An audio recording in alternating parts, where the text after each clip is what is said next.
Now, of course, I talk about Predator 2. Very, very, very, very, very underrated movie. Now, I know people will say will not like it because first big thing is Danny Glover.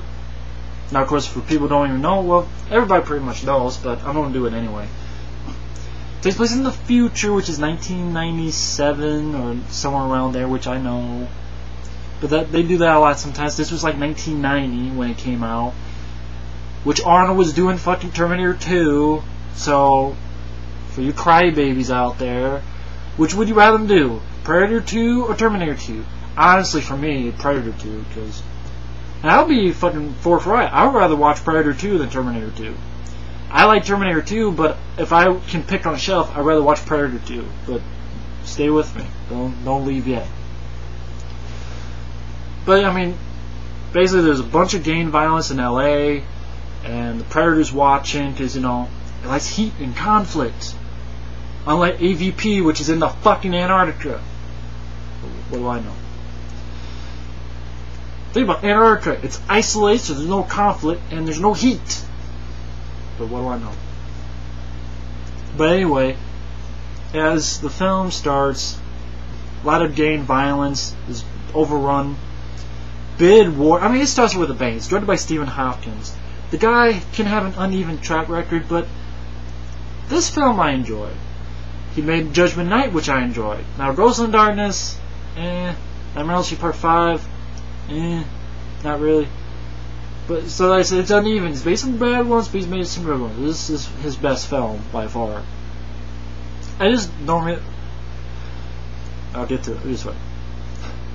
But you have a bunch of cops trying to help out some of the fallen cops fight the gangs.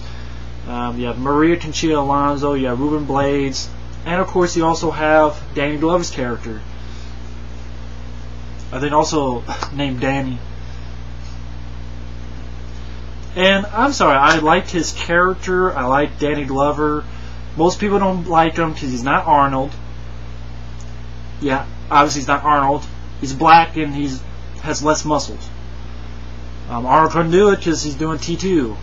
Which again, I would rather see Predator 2 than T2. I know I'm the only one who thinks that. I don't fucking care. Mainly because, you know, Predator 2 I just found a lot more stuff in it, but I'll get to that in a minute. And Danny Glover, I mean, he's a guy who wants to get his buddies out, puts, you know, flak jackets on the windshields, drives a car, has to break the door, and he's like going outside. And the Predator's watching this. So right off the bat, you know, Predator's like, okay, this guy is something. And throughout the film, you realize the Predator is specifically watching Danny Glover's character, testing him, teasing him. Later on, when his partner dies, he leaves the necklace, his dead partner's necklace, on the tree, taunting him. At the end, when, you know, he's killing, you know, Gary Busey and all of his buddies, Danny Glover's there. Here I am. Predator's like, well, fuck this guy. I want Danny Glover. You're mine, mother. I like that part. But anyway, long story short, they kick ass. Danny Glover kicks ass, blows the shit out of a bunch of guys with a shotgun, which I love. They get into the building, but someone's beat the cops to it. The Predators kicked ass, took names. Long story short, you know, they introduced like Bill Paxton, sort of the Lone Ranger type guy. He doesn't wear the outfit, but he's sort of a guy who's been transferred and he's part of the team. And Danny Glover reminds him, "Remember, kid, door swings both ways. You know, welcome to the war." You know. And the investigation and things that were sort of being handled by Gary Busey, who's this government guy. And Gary Busey, basically, you find out, of course, later that he's with the government to watch the Predator, to trap him. They know what's going on. And you have a bunch of things going on. I mean, the thing is with this movie, it has a relentless pace. It has a great pace.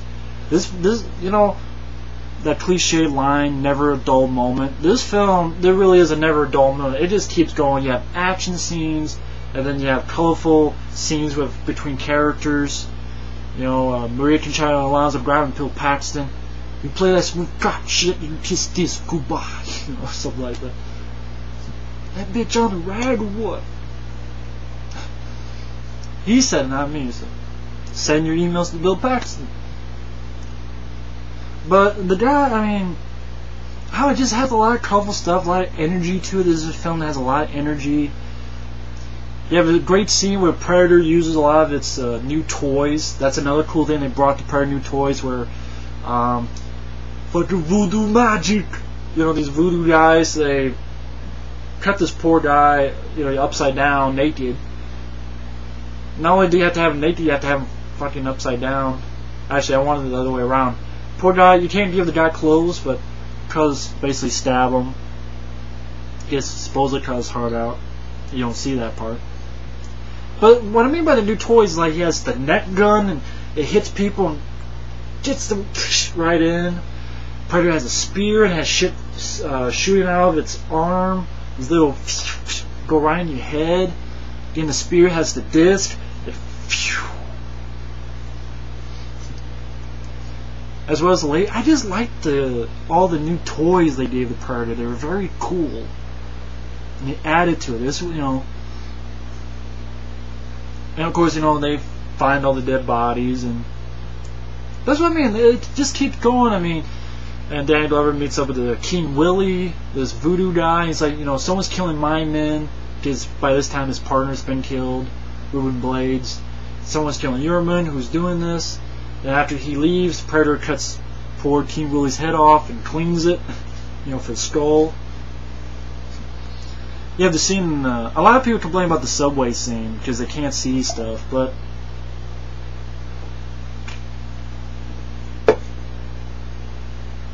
I don't know why. I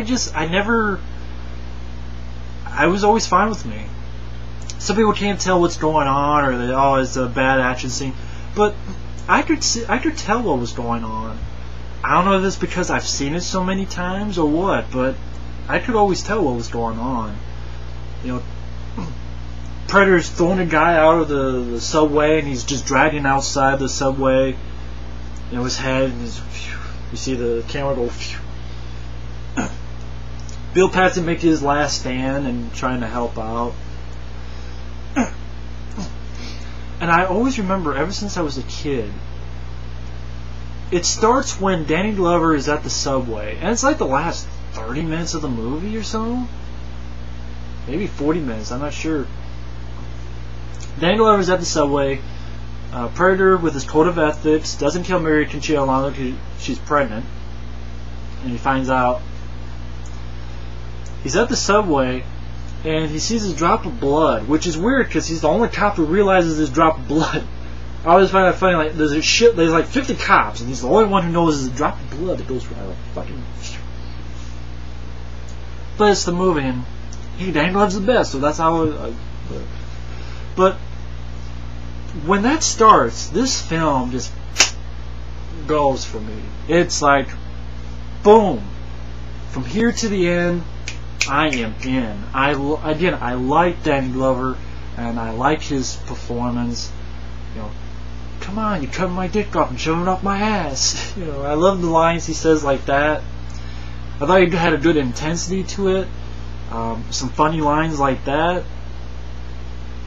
Plus, it was nice to see a guy who happened to be black to be the fucking lead action hero guy in one of these type of movies, not just a black comic relief and shit. Or a sidekick. Like Lethal Weapon, really, he's the sidekick in a way. If you think about it. I mean, okay, yeah, he's the family man, but Mel Gibson is the star. And I bought him in the action scenes. I mean, okay, if you don't have another muscle-bound guy, who the fuck would it be?